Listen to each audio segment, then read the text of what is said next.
It's time for MacBreak Weekly. Renee and Lori are back from the Apple event. One of them has three, not one, not two, but three iPhones in his hand.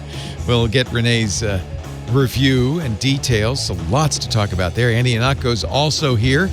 The Apple Watch, iOS 13, and a whole lot more coming up next on MacBreak Weekly.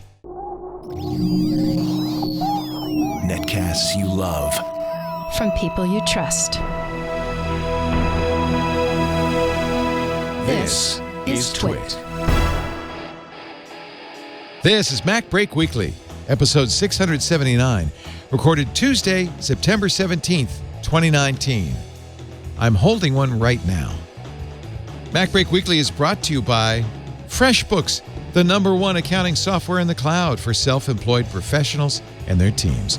You'll make confident business decisions with FreshBooks. Try it free for 30 days at freshbooks.com/MacBreak. And by IT Pro TV. IT Pro TV provides IT training that's effective and entertaining with access to virtual labs and practice tests.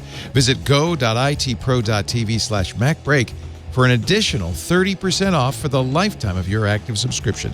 Just use the code MacBreak30 at checkout. And by ZipRecruiter. Hiring isn't easy, but there's one place you can go where hiring is simple and smart. That place is ZipRecruiter, where growing businesses connect to qualified candidates. Try it free at ziprecruiter.com/MacBreak. It's time for MacBreak Weekly, the show where we cover the latest Apple news, and hold on to your hats. This could be an 8-hour show. There is a lot to talk about.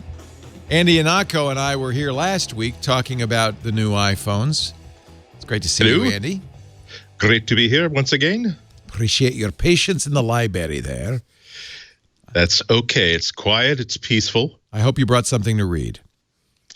No, I prefer to drop off a few things, sort of elevate the taste of the community. I saw somewhere the St. Louis Public Library, I think it was St. Louis, is eliminating late fees. And I thought, that's not going to work. That's a bad idea. Bad idea. Also, Lori Gill, she's here from iMore.com, managing editor. Hello, Lori. Hi. You're wearing your Apple festivity hairdo today. Yes, thank you. Actually, Apple festivity would probably make it lavender or mint green. Or 6 colors. Rainbow. Hey, that's Rene Ritchie, who is absolutely exhausted because he has filed. And even the video is now encoding. I'm mostly filed. So you got an iPhone at the event, I guess, because you've had it for a week. Yeah. Got a couple. Ooh, which ones did you get? look at those. I'll hold them up. Can you see them? Oh my God, a couple. It looks like an iPhone 11 in lavender and an iPhone Pro 11 and a Pro 11 Pro Max in khaki or tactical green. Midnight green, yeah. Midnight green. All right. And I see pictures of Georgia Dow and her flaming red hair and the flaming sunset. So Georgia lied to us when she said, I don't know if Renee has an iPhone. I don't know. Of course, I knew she was lying. Yeah, what was it that Spock said? She implied. She said, I don't know what Renee's doing. Well, Renee, it turns out, was up late. So what do you think? Actually, Lori, did you get in or did you? I did. I did get to go, yeah. So your ploy of sitting outside looking mournful worked. It did. Somebody felt bad for me and actually invited me to the event. Did like an Apple employee come out and say, "I'm sorry, here's a muffin"? It was the patchouli oil. I'm telling you, it actually worked. So you were both there. Awesome. So God, I have so many questions. Of course, I have already ordered the 11 Pro Max, so say nothing bad about it. Nice. It's so good. There's nothing bad to say, is there? No, I mean, like, it depends on how nitpicky you want to be about Pro. Like, should Pro be like an iPad where it has USB-C and a pencil and, a couple other things? You could make an argument for that, absolutely. But the stuff that it does have, it does very, very well. Yeah, Pro, and we talked about this last week, really is meaningless when it comes to a phone. It's not like a Mac Pro. Yeah. It's a little less meaningful with an iPad, but it's totally meaningless. No, I had a Trio Pro 10 years ago. It was fine. So Pro for Apple means the more expensive one. Yeah. It's not even, the 11 Pro is actually smaller than the 11, right? It's not even the biggest one. Yes, and but they've got super battery life now, Leo, so they're not feeling bad about themselves anymore. That actually is question one from my point of view. Apple claimed 5-hour better battery life on the iPhone 11 Flow Max. Is that the case? So my usual testing is Pokemon Go Community Day, because that's 4 or 5 hours of GPS and data and screen on, and just basically everything you can think of. The screen is rendering, the GPU, the CPU are all busy. And we went like 4 hours and an hour after that, and then I was photographing and filming, and I hit the red around midnight, which has never happened before. I'm not even sure that happened with a battery case before. Holy cow. And they're brand new. Like, these are brand new batteries, so they're going to go as long as Apple says they're going to go. So I'm going to see how they do, 3 months later, 6 months later. But it's the OLED display is 15% more efficient, and the A13 SoC is between 15 and 40% more efficient. When you put those two things together with a slightly larger battery, miracles are accomplished. Well, and iOS 13, we're already hearing people with older phones on iOS 13 getting better battery life. So Apple's optimized in every possible corner. That's pretty good. In fact, I know it's not tied to the departure of Johnny Ive, but to see Apple make a slightly thicker phone with better battery life. A little thicker, a little heavier. Yeah. I think people will live very nicely with extra battery life. Yeah. Nobody's saying slimmer. It's something they do. Like, they did that with the 6S because they started putting the gasketing and the sealing for water resistance. Then they did it with the 7 because that was officially water resistant. And now these are the most water resistant iPhones ever. And they also have a bunch of other stuff in them. So they do go up a little bit, but then they have a tendency to go back down. So I'm just hoping they stick with it and just keep filling it with battery as though it were frosting. We're going to be spoiled. Just keep pumping it in there. We're going to be totally spoiled. My question is, will people on YouTube still be able to bend them? I mean, they'll break them with sorry, glass, not and if they were just bend them, ceramic, but they'd shatter them. You can break and bend anything, given enough torque. But can they still blame Apple Gorilla for it? Glass. Yeah, but can you blame Apple? Exactly. I've been very impressed with the night shots. As you were talking, I think it was before the show started, about how you found yourself on a darkened roof at midnight. I tweeted that like I wasn't even expecting anything. I just wanted to take a shot. I turned the flash off so it couldn't fire, and then I took one with the 10R and one with the 11, and you could see everything. It was like the interesting thing is I was looking. We were doing some comparisons between the different night modes: the Google night mode, Huawei's, Samsung's, Apple's, and they all make very different choices. Like, some of them reduce color to try to enhance clarity, and some of them just they don't really resolve texture too much. They try to focus on people more. And Apple is trying to get as much color as they can, but also detail in different textures. So like wood looks different than cloth, then looks different than skin. And it's almost an artistic dark night mode, and they don't want it to look like day. Like, some companies just want to turn night into day, but they make the light fall off pretty quick if they can find a subject in it. So it's still kind of moody and has a lot of ambiance. So yeah, this is the AI feature. This is by the way, this is a 10R picture from the roof, and this is the same picture with the 10 or 11 Max. Just the 11. That's not even the 11. Just Pro. the 11. Not even the 3. Not even the 3 lens version.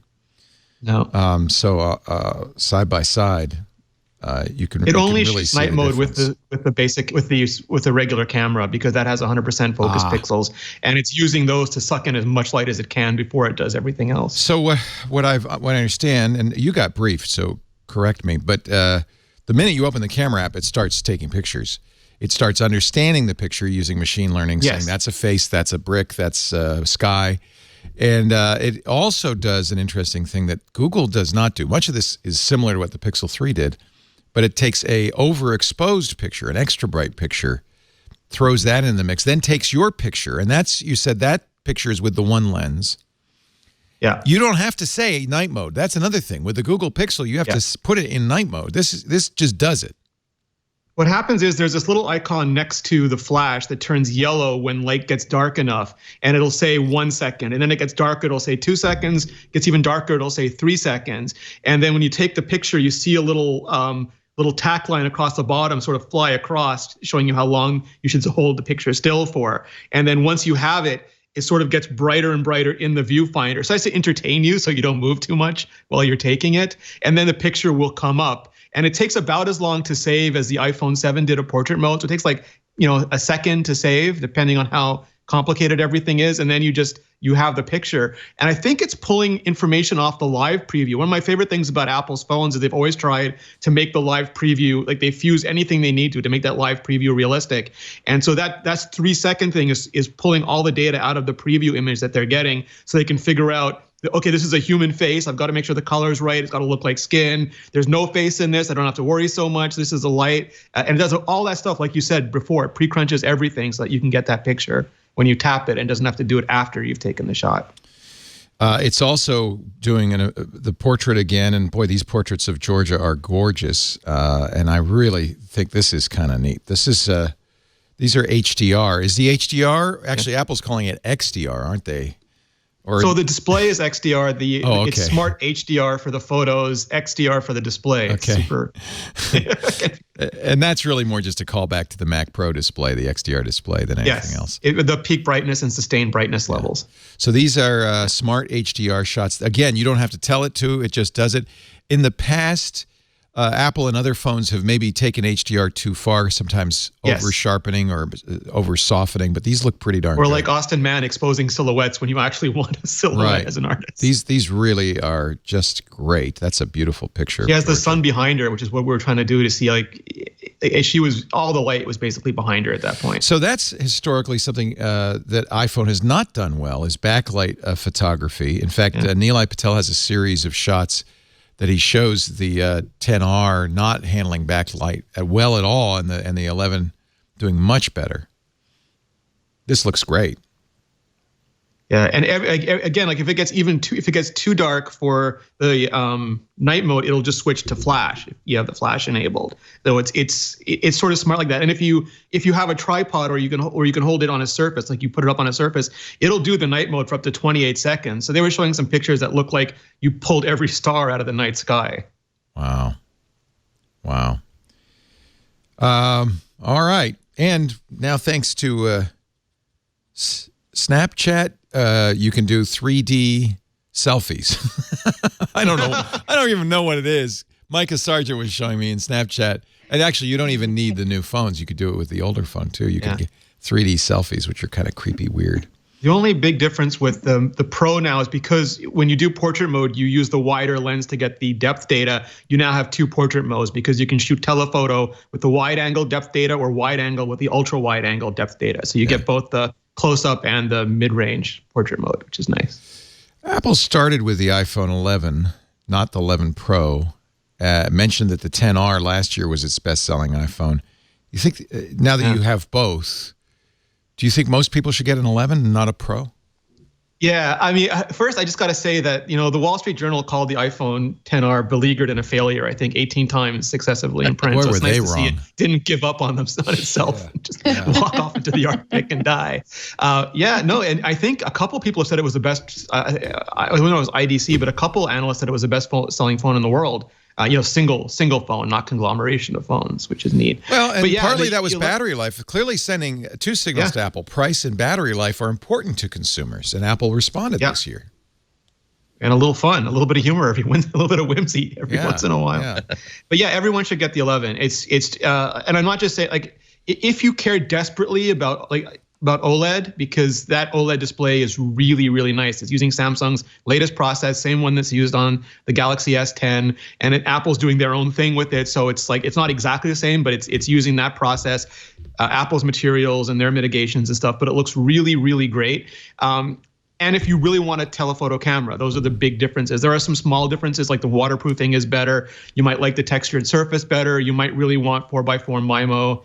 Aggregated LTE, if you even know what that is. So there's 3 or 4 things that if you're a nerdy nerd about any or multiple of those things, you're going to want the Pro. But I think the vast majority of people won't even notice that those things aren't there. And it starts at $699. Is and 64 the gigs cheap too. Too small? Should you up the storage?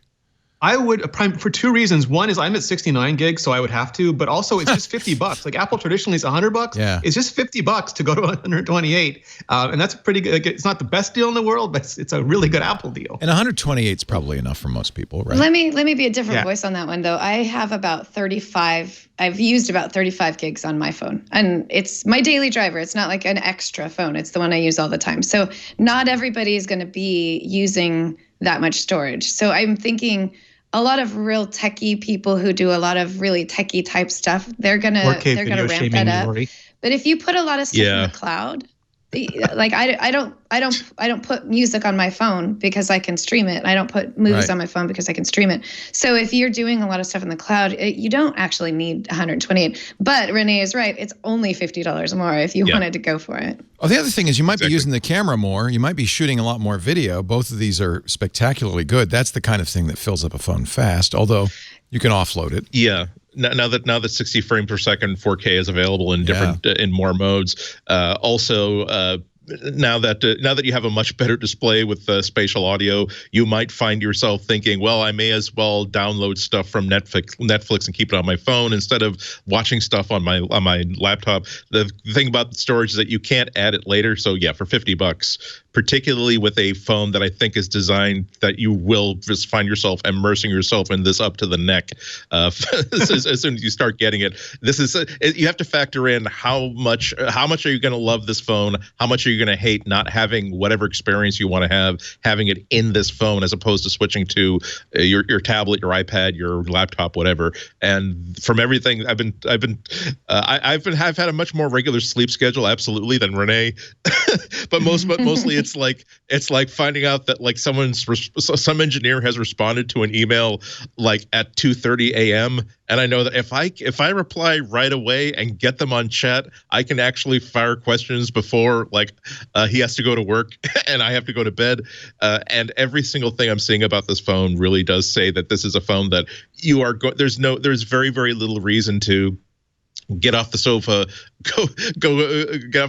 go across, find your laptop charger and bring your laptop to you. It's going to be such a great experience using this device for 100 different reasons that I'd say $50. I won't loan you the $50, but I'm going to encourage you to spend the $50. not my $50, but somebody's $50. Yeah. And I think it's like $2 on the installment plan difference, or $1 or $2 on the installment plan difference. Speaking of chargers, much better charger in the box now. Finally. For the Pro. Only the Pro. Okay. Yeah, the Pro gets the USB-C 18-watt charger, and the 11 gets the usual Lightning. That's nice, though. 5-watt Lightning charger. And I noted that you and others on Twitter are still bemoaning the off-center Lightning port. Yeah, I mean they basically who cares? Who are these people that care about that? Industrial design geeks, Leo. We care about everything, every hole, every notch, every bit of construction. I guess so. Rene, would you and your like be made more happy if, let's say that we sold like a special sort of case where the phone is offset inside the case to make it look like you've got the. I'm sorry, Andrew. That's a kludge. I don't want a kludge. But it's also a little bit. It's also a little bit of because people like Apple people were always making fun of Samsung for never being able to align their ports at all. They have different ports. Like someone took them and threw them on the phone at some point, and now they can't even do it. It's like it's just a little bit of Schadenfreude there. Yeah, well, that's why maybe we shouldn't have been making fun of Samsung for doing that. It's like, I mean, it's nice. It's details do matter. And you're always correct whenever you say this is how this thing makes me feel. But there's a difference between the thing that makes me roll my eyes is when it goes from, oh, well, gosh, it does look a little bit weird with it offset like that, to fail, loser. This is why Samsung just doesn't get it. It's like, dude, there's an ASIC that had to go there. Yeah. And so we were kind of like okay with moving it. But if you just planned the ASIC last fall, like I told you to. I bet during the iFix teardown, they didn't even paint the inside of the case as well as they painted the outside. Oh, shocking. Shocking. Can never use it again, Andy. Thank you. Speakers, better. Yeah. So there's two things that they can do. One is if you have Dolby 5.1, Apple has their own custom virtualizer that will do spatial placement for the sound. Oh, come on. It's just a small little speaker in the bottom of the phone. You can't tell me. Yeah, you say that, but then I was watching. Yeah. And I'm the kind of person who's been using my cell phone speaker forever. Like I used to listen to MacBreak Weekly on the speaker of my Trio 680. We do not encourage that. I don't encourage putting it to your ear when you're in a cafe and yelling at a person on FaceTime on your ear. Mm-hmm. But like if you're on your own, like the privacy of your own home, you can listen on a speaker if you want to. But this will place it. So like I was watching Godzilla and I was watching Bumblebee, and you hear like moving around, and if it has Dolby Atmos encoding, it'll just use the Atmos encoding and just make a sound state. And the thing that's really cool about this is Apple built this world-class audio lab. And I remember they took us there for the HomePod, and I was in the analyst track for that. So I was with a bunch of like all the analysts that basically, and they're like, we've never been in one this big. This is like 5 times the size of any quiet room we've ever been in. And this is like, oh, we can see down 8 floors. Wow. And they were like super impressed. But I think Apple's doing things in there like the AirPods, like the HomePod, like they're now doing this virtual thing where it tries to detect where the earpiece is on your ear and project the sound in the right direction for you. And all of that is paying off now across like every product they're making. And that's when you have this many billions of dollars and you can make a building like that, you start to earn dividends from it. Rene, though they're not promoting it like this, would you say the new spatial speakers are more like true stereo? Like there's left and right channels, or at least like maybe a computational version of left and right channels? Yeah, it's like a soundstage. It's like the previous ones had wide stereo, which was very much like that. You'd hear like the right and the left. And here it's like it's all the way right. It's halfway right. It's a quarter of the way right. It's center. It's a quarter left, half left, full left. That's kind of amazing. Yeah. I have to say, and we're going to talk about Apple Arcade in a little bit, but the games on Apple Arcade all have really spectacular sound, and playing them on the iPad Pro, you really notice that Apple's put a lot of detail, a lot of attention to audio playback. And the developers are so proud. We had a chance to chat with them too, and they're like, we want to make the Mac version amazing and the Apple TV version amazing, because usually we don't have time or money to bother with those versions. Nice. Well, we'll get to that in a little bit. I want to take advantage of the fact that you didn't get a phone, right, Lori? I did not. Okay. I don't mean I've ordered one, but I don't mean to focus on Rene, but he's the one who has the phone. He's the one who's holding them in his hand. If we lived closer, we would be sharing. Yes. Yeah. And I presume you didn't get a Series 5 watch yet. You still just have the phone, or do you have a watch too? I'm not wearing anything Rene? today. I do not. Okay.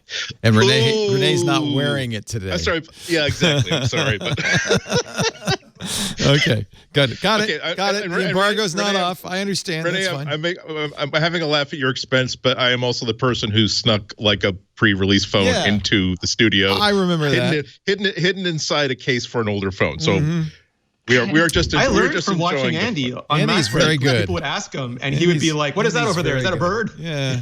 Andy is my sensei, my Yoda. I don't want to belabor. I did order. But I can tell you, I did get to look at them in person. If you have some questions on what that titanium looks like. I ordered the titanium. I think I'm nuts. I ordered the dark titanium with the link band. I hope that was a good idea. Nice. It was a lot of money, so it better be a good idea. The titanium is absolutely gorgeous. I love this color. In terms of the difference in brushed metal, it's definitely the winner, in my opinion, over aluminum.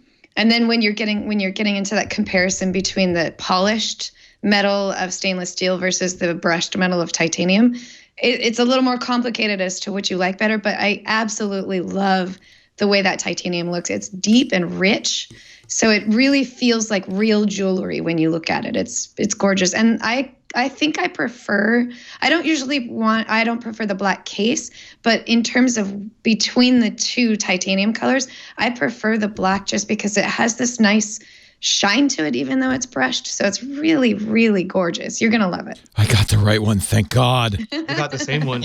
Did you get that too? I ordered it. Yep. A little pricey, but I thought, well, in fact, last year I ordered just the cheapest one I could get. But I thought, I kind of I've had titanium watches. I always say that. I'm like, I'm never going to buy more than the aluminum again. And then every year it's like, we have a new material for you. I know. So I got the black titanium with the space black link. Do you think that's a good choice? That's Definitely. What you got, Rene? Yeah, except I didn't get it with the space black link because I already had that. My first Apple Watch was the black steel that came with that. Right. So I got it with one of the new two-tone bands, which I really like. This will be my first link because I've always resisted it because it's like ridiculously expensive. You know, it's hundreds of dollars for a watch. The funny thing about it, though, is like other watchmakers had those for 100 years and never thought to make them easy. And now they all do it. Like Apple makes it once, and now the entire world of easy link to take bracelets or add a link so that it fits just right. Yeah. This doesn't have a magnet in it, though, because I noticed that they said if you want the compass to work on the watch, don't use a magnetic wrist bracelet. Yeah. There's no magnet in the link, or is there? No, there's not. Not that I need a compass, but you say that. Oh, but let's talk about the compass. I'm very excited. Why? Are you an orienteer? Do you get lost on stage? I get lost in the woods, actually. Do you? It's fantastic to me that they've been able to fit an actual magnetometer. I cannot say that. Magnetometer. I apologize for that. You said it. It's named after the X-Man Magneto. Okay, yes.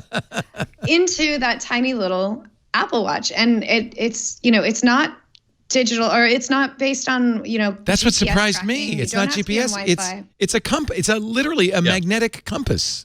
Yes. Yeah. I mean, and that's right there on your wrist. It's crazy. It's really impressive. Well, so Lori shamed me about this because I didn't think it was a big deal. And then she said it was a really big deal. So I started asking around. And the first thing people told me was, you're out with your family, but you've gotten separated. And you just say, find my wife, find my kid. And then without even touching your phone, it shows you exactly which direction to go as well. And that also brings up this U1 chip, which Apple mentioned briefly. Did they brief you on ultra wideband? Did they talk about that at all? They did not very much, because the first feature using it, which is going to be a spatial airdrop, is not shipping until 13.1. So they just said, this is what it does and this is what's coming. All right. I want to take a little break because Jason Snell did do an article about it. I'm very curious about it, but we got to take a break. This is, of course, our first chance to talk to a man who's been holding the iPhone for a week. And I'm shocked to say, dunked it in the water. Did you hear from Apple about that one? It was just floating. I mean, you've got a claims test, right? Like you can't, everything they said, I'm sure they're a very good company. They do a lot of testing, but I have to do it too. Wow. That's just the way it works. Is there a reason the flashlight's on? Is that so you can find it if it floats away? There's two reasons. One, I'm in a flood zone and there's really strong currents here. Two, it shows me that the phone is still working, because I figured that light will go off if anything goes wrong. Good point. And it survived this dunking. Yeah, I mean, the rating now is really good. The 11 is rated to 2 meters and the Pro is rated to, 2 meters and the Pro is rated to 4 meters, both for 30 minutes. That's really good. I mean, I don't think we would recommend using it for underwater photography. No, because water resistance degrades over, like the more you use it, the more it degrades, especially if you use it in chlorine or salt water and don't rinse it off carefully. So you can have a nasty surprise one day. If you're going to if you want to do underwater photography, just get one of those cases and it's super safe. But if it accidentally falls into the pool, you're the deep end now, you're fine. That's what it's designed for. Emergencies, not for regular use. Anyway, we'll take a break. We come back. I want to ask about the camera bump too. I have lots of questions. And there is a rant. Awesome. There is a rant. There's always a rant. There's always Rene stayed up late to rant. We've got to give him the credit on that too. But before we do, let me mention FreshBooks, my second favorite Canadian. Actually, my third after Georgia, you, and then FreshBooks. FreshBooks. Oh, my fourth favorite Canadian after you, Georgia, Amber MacArthur. Well, I can go on. It's a very nice company up there in the beautiful Toronto area. I started using FreshBooks to do my invoicing back in 2004 when I was going to Canada to do a call for help up there, and I just hated the invoicing. I had to do the conversion to Canadian dollars. I had to get all my receipts together. It was just a pain in the butt. I did learn, though, an important lesson. If you don't invoice, you don't get paid. Amber told me about FreshBooks, and man, it was a revolution. FreshBooks takes the stress out of accounting for you, for your team. Easy to use invoices, billing, expense organization. Yeah, you can even take pictures of expenses on the FreshBooks app, put them right in the invoice or store them away for later. Time tracking, yes. It takes all your client information and makes it available to you, easy to update in the Client Hub, and then you can get it in the app so you always have the information you need about any project, any client. You can look at expense reports, track time, create invoices, keep your clients up to date on your progress, share details with them. And it's all in one screen. No more toggling back and forth from app to app. You find everything you need at FreshBooks. I love the app. I love the website. You are going to love FreshBooks. It lets you stay on top of your business's well-being. You'll know at any given time if you're making money. That's something most of us freelancers don't know till tax time. It's fantastic. They've got a great dashboard. They've got accurate timekeeping. No more calculators, no more spreadsheets, no more receipts. Your life gets easier as FreshBooks lets you take your business to the next level. FreshBooks, used and trusted by small business owners in over 120 countries, handles all those currencies automatically. The customer service from their folks up in Toronto is fantastic, the nicest people. You can phone them, email them, you can live chat them no matter what time. So they're always there for you, which is great. And if you are running a business and you are not using FreshBooks, do yourself a favor. Go to freshbooks.com/MacBreak. You need to have your finger on the pulse of your business. You need to make your life better. You need to make it easier. You can do it right now. Go to freshbooks.com/MacBreak. Do me a favor. There's a little place in the form where it says, how did you hear about us? Just please write MacBreak Weekly in for us. And then you'll get 30 days free to try it. freshbooks.com/MacBreak. 30 days free if you tell them you heard it on MacBreak Weekly. We love FreshBooks. So, in the invite, it said by innovation only. And a number of pundits, Rene, have said, where was the innovation here? This is a tick-tock-tock phone. It's not the iPhone XS. It's the iPhone XS. They said the same. I mean, I took issue with this when the Galaxy Note came out and the Galaxy S10 because people were like, I'm so bored with this now too. And I'm way too optimistic about technology to be bored by this kind of stuff. It's like we spent a decade making these things really, really good. And now we're starting to do a lot of fun things with them. But, they're still rounded rectangles. So I'm going to be all super, super cynical about it and think that makes me sound smart. And I just, drives me nuts. You say innovation is making that extra camera truly useful. Part of a consistent, cohesive experience. It's the difference between a throwaway and a tool. Apple didn't make the first MP3 player. They made the iPod. Not the first smartphone, but the iPhone. Not the first tablet or smartwatch or wireless earbuds, and on and on. Apple's innovation today remains the same as it's always been in packaging technologies in a way that provides the best experience possible for mainstream customers. And that's what they're doing here with wide angle. End of rant. Like for example, we talked about it before. It's like all of these companies, like Google does this too. They work on very, very small, very, very internal things that just makes your life better. So you lose less photographs. You get the photograph you really want. The phone doesn't die. And there's all these things that they do that doesn't make the phone look like a triangle or a donut, but every day makes your life just a little bit less frustrating. And we turn around and go, oh, you're so boring. It's so peak phone. I have to agree with you. I have to actually, after reading the reviews, I do feel like there is some really big stuff in here. There is some significant progress. Not enough, probably, if you have an iPhone XS Max, probably. But certainly if you have any older iPhone, right? I don't know, the funnest thing. I put up a 5 extra battery life. Is even that alone. Yeah. That's like there's that part of me that wants to say, you know what? Your XS is fine. It's doing great. You don't need to upgrade this year. But there's that other part of me that goes, 5 extra hours is huge.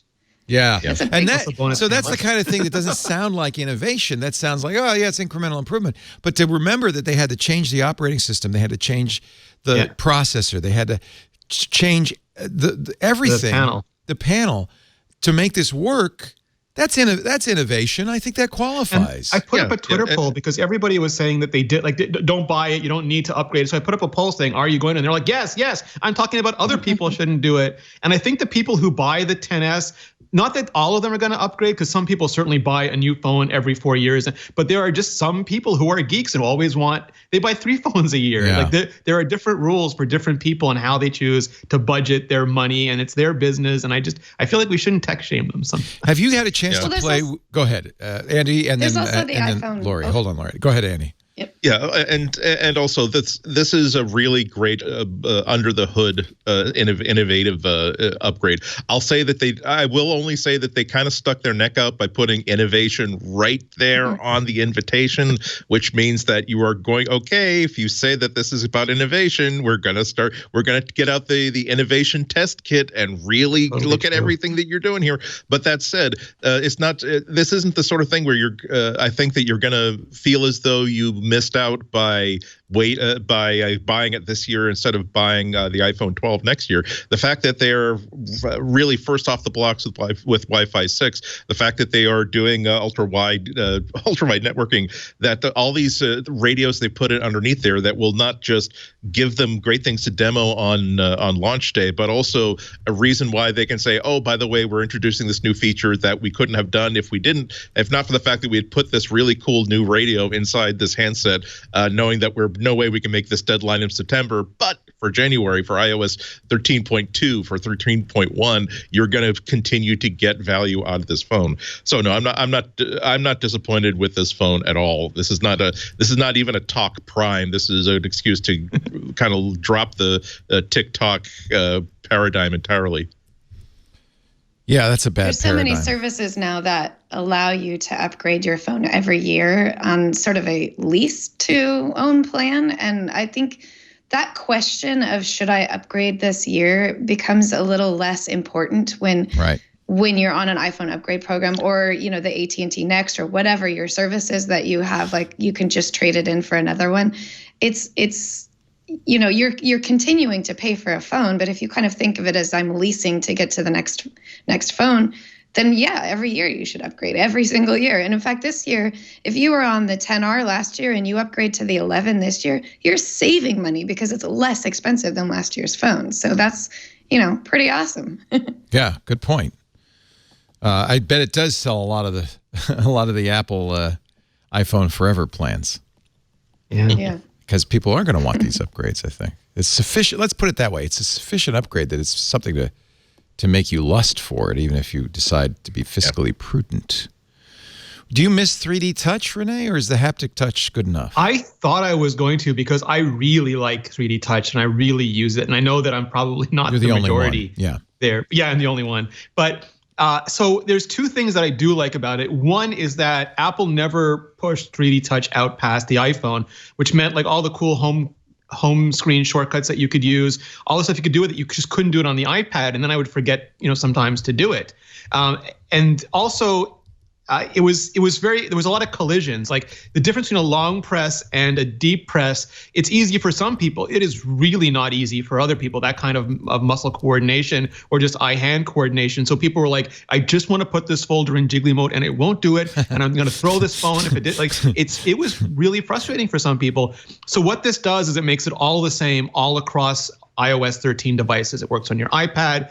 The only difference is you do get that haptic feedback on the iPhone.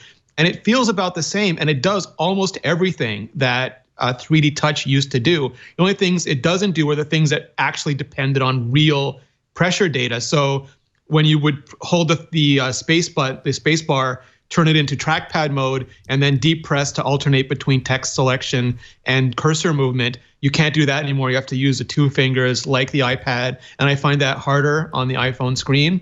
And also drawing apps could do pressure sensitivity on the iPhone. It was never great because, again, tiny screen, but they could do it. And that's gone now. So I demand a pencil in exchange. I want no pencil. There was some hope that a Pro meant pencil, but apparently every year. Yeah, every year. I know. You draw. Yeah. It would be field notes, digital field notes. Field notes connected to Dropbox. It'd be so great. I have yet to unholster my pencil on my Note 10 Plus, so I doubt I really use it on an iPhone. It was a missile launcher. Let's see what else. I want to make sure you gave it 4.5 out of 5. Why not a 5? So, I mean, I do think that there's things that could be better. Like I do think USB-C. It's time for USB-C on the iPhone, especially the iPhone Pro. I would have liked that. I say that not just because I want USB-C. Lightning was great because it did everything USB-C does now, most of the things at least, and it did it years before USB-C was ready to ship. So as an Apple user, I got the benefit of advanced technology 2 or 3 years before the consortium got their stuff together. But now it's together, and it's still confusing. Like USB PD, Thunderbolt 3, USB 3.0, 3.14. It's a huge mess, but I can take an SSD drive and plug it into my iPad Pro and just use it. And I can't do that to my iPhone Pro. And I feel like now it's starting to be Lightning users who are losing out. And that to me is the point where you got to start flipping the switch. Half a star for that. Well, for that, and like there's just a couple things. Go ahead, Larry. If you're thinking about the iPhone 11 as the phone for everyone, and you're thinking about the iPhone 11 Pro as the phone for sort of the tech nerds, then that should be USB-C. The iPhone 11 sticking with the Lightning makes a lot of sense. Not everybody switched over to USB-C yet, but people who want the Pro, they've probably got USB-C in a lot of their things. So to not give them that Pro level of connection, it seems like they really missed the mark on that one. If they're trying to market it as a Pro, It just would have made my life easier. I wouldn't have to have different cables, different chargers, different setups. Yeah. Because everything else I have is C. is still a mess, but most people wouldn't. Well, but everything I have is C, and everything charges. Charges is kind of like the lowest common denominator for C. So, for me, charging, and then I use a USB-C YubiKey, and I still have to figure out how to do that. Yeah. Your 4.5 out of 5 is both for the iPhone 11 and the iPhone Pro. I should clarify, you do have I very rarely do 5s as well, so I'm always tentative. Yeah. You got to save something for next time. Well, it just feels like that's an ending. Like it feels to me like 5 is an ending, not a beginning. Yeah. You grade on a curve. You don't want Apple to get a swelled head. That's right. Very exciting. Now, let's talk about 3.0 and 3.1 because that's a little confusing. Yes. The phone as shipped will ship with 3.0. The public beta is already to 3.1. Yes. When will 3.1 follow? September 30th? End of the month. They said that? Yeah, I think that's what they said. So what are we missing? Actually, Nilay Patel said something very strange in his Verge review. He said, I would wait to buy the iPhone till 13. I said 3. I meant 13.1 comes out. Yeah. There's a couple of things that are going to be missing, like the Shortcuts app doesn't have in 13.0 doesn't have some of the special automations that are going to be in 13.1. I can't remember the details off the top of my head, but Rene, you might be able to help me. Reminders is different in 13.1 versus 13.0, I believe, for tablets and iPhones. Well, iPadOS and macOS aren't shipping, so you have to be careful about what you decide to use. Is the tricky point, I think, for a lot of people. Yeah, so so that's what it is. So 13.0, your phone is on 13.0, but if you have upgraded if you're on the public beta of iPadOS, you've been following the upgrade, it's already on 13.1, which doesn't drop until the 30th. The iPadOS doesn't publicly drop at all until the 30th of September. It's a little weird. I don't really understand what happened there. This is the first time they've separated iOS for the iPad and the iPhone. So this is kind of new territory. We've had operating system drop on different days before. The Mac operating system doesn't always drop on the same day as iOS. And then there's tvOS and watchOS, which usually always come. So if you took iPad out of the equation, you'd still be getting what does happen often, which is iOS, watchOS, and tvOS dropping all on the same day, and then macOS coming out a little bit later. Now we have iPadOS in the equation, and that's kind of throwing us all off because we're not used to our iPads and iPhones not upgrading it on the exact same day. So this is what we're faced with. There's a lot of weird things about it that, it's going to be new and different this year. We're going to have a lot of things to try to figure out. One of the biggest being that if you are on iOS, if the public beta of iOS 13.1 and you get your new phone, you can't just dump it all over onto your new phone. You have to upgrade your new phone to the beta of 13.1 and then transfer all of your phone, your current phone to that phone if you're using a public beta or even a developer beta of 13.1 on the phone that you want to transfer all the information to. Sounds confusing, but So there's a lot going on there that has to be considered in terms of the betas versus what's coming out on Friday versus what's coming out the following Friday. I mean, it's only 10 days later, so it's not. I was an animal and I chose an old backup and just restored from an older backup 3.0. That's smart, Rene. By the way, that reminds me. I don't know. We were asking this on iOS today. Clean install or restore from backup? What would you do with your new phone if you get one this Friday? There's reasons to do both. I will sometimes just completely start clean. I was thinking of doing when a that. new beta comes I haven't out. done that in so long. I thought I'd just start fresh. Yeah. So yes, it's fun because it's like cleaning out the closet. It's absolutely not necessary, but it's definitely fun to do to kind of make your phone feel really brand new. But consider this, your workflow is going to be really slow until you get everying in place. You're going to be up all night moving icons around. Yeah, and you're just going to forget some things like, I forgot that I don't have, Google Drive on this phone yet. So now I have to go download it, and then I have to go sign in, and then I have to use my two-factor authentication to get to it. So at first, it's a little. You have to have patience when you wipe it clean and start over. But I definitely recommend doing it every once in a while at least. I haven't done it in so long. I thought I'd do it this time. Yeah. Just don't be mad when you realize that I don't even have my my password. First thing I install LastPass. I mean, I have kind of an order of things that I do. So I think I don't know. Rene, you're going to probably you're just going to restore it, right? I did one of each. I did one just so that I would have, and I try to do that because I also want to live on a crudgy old backup the way a normal person would, and not like, there's two things that bug me about reviews. One is when you can tell they didn't install anything on the device, and two, when you can see there's not even a SIM card in it. So I don't even know what's going on there. Well, by the way, there is an eSIM availability, so you don't have to have a SIM card in it. Well, you can, but I mean, like the phone's not. You got to activate it. You got to activate it. Yeah. So I did one of each. Just I didn't do both of them because I just wanted one up and running so I could use it as a camera, and the other one I wanted it to be my phone. And I'll add things back as I need to. Like I didn't reinstall all the apps on it because I think spring cleaning is good. Yeah.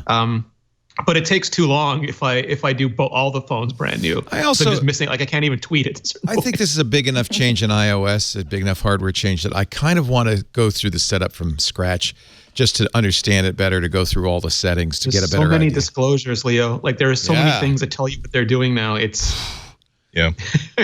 I mean, you have it's like we went from Mario to Zelda. Yeah. Like at some point we became Zelda. Yeah. I am looking forward to iOS 13's privacy warnings. That's going to be a huge improvement. Only because we'll know what apps are doing. I mean, third-party apps are really the Achilles heel of iOS. Yeah. I mean, it does get to be a lot. I think that's a great move. The only risk is notification fatigue sets in for certain users that they stop looking at these things. I'm a lot more concerned about it with Catalina than I am with iOS 13. But when you really are, hey, there's a kind of a funny looking dog outside right now. Like, hey, there's another funny looking dog, but it's a different kind of funny looking dog. That means that when you get an alert that, hey, there is an actual cougar outside and making moves towards your chicken coop, you clicked it before. Wait a minute, what cougar? Huh? What? That cougar? For me, it's Pokemon Go, because like every couple weeks it says Pokemon Go is using your location. Do you still want it to be using your location? And I say annoying. No, but I want to hatch these shiny regional eggs, so I have to. Right. And then I just press it, and it shows me. It knows where I've been, and I'm just, that's so creepy. But I need my shiny regional eggs, so I don't. And that's why I will not be installing Pokemon Go or Harry Potter Wizards Unite on my new iPhone. In a nutshell. I'm throwing down the gauntlet. Take care of all your needs. I don't know. You had such plans for that extra 4 or 5 hours of battery life. You know? Yeah. So you were saying, Rene, you actually went to an event on Saturday. Yeah, I did the Pokemon Go Community Day because again, it's just so much time and so much battery that it kills a phone faster. Than that's the better test than any other. If it survives a Pokemon Go event, man, that's really impressive. So one issue, of course, is that you won't get this U1 chip. None of the features are going to be available in 3.0. 13.0. I keep saying 3. I don't know why 3. 13. We loop back around. It's an unlucky number, you know. Jason Snell has a good. By the way, Jason, happy 5th anniversary for 6 Colors. He celebrated on the 16th. Yes.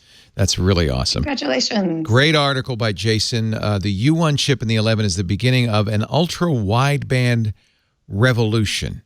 Rene, what is UWB? What is U1? What is happening? So it's a very precise positioning system. So basically the example that everyone's using right now is if you, Andy, and Lori are standing on the other side of the room, I could point my iPhone specifically at you, and AirDrop would know to prioritize you without me having to go through the list and sort of find you. It would just say, oh, you're pointing at Leo. You want to send this to Leo. Nice. And you can do like this cool, zapping motion with your phone. And nice. it does that. Of course, all the dreams and expectations are that Apple is going to bake this into many, many more things, including those tags that we didn't see at the event this time. But you being able to find something with a very high level of granularity, even indoors, is sort of the holy grail for positioning. Everything from, I'm going to Twit headquarters. How do I find the desk that Leo told me to sit at today? To where's my parking spot? To I'm going to the mall. Where's my kid? All these sorts of things. It handles them internally the way that GPS has been handling them externally. Yeah. So and also and imagine being in a room with a smart speaker and just pointing it at the smart speaker as opposed to here is a list of available speakers for you to connect to. It's such an important step to omit if you want to make these things ubiquitous. All right. Will they put U1 chips in all future Apple devices, including Macs? I sure hope so. Sounds like it. Sounds like a T2 kind of thing. Yeah.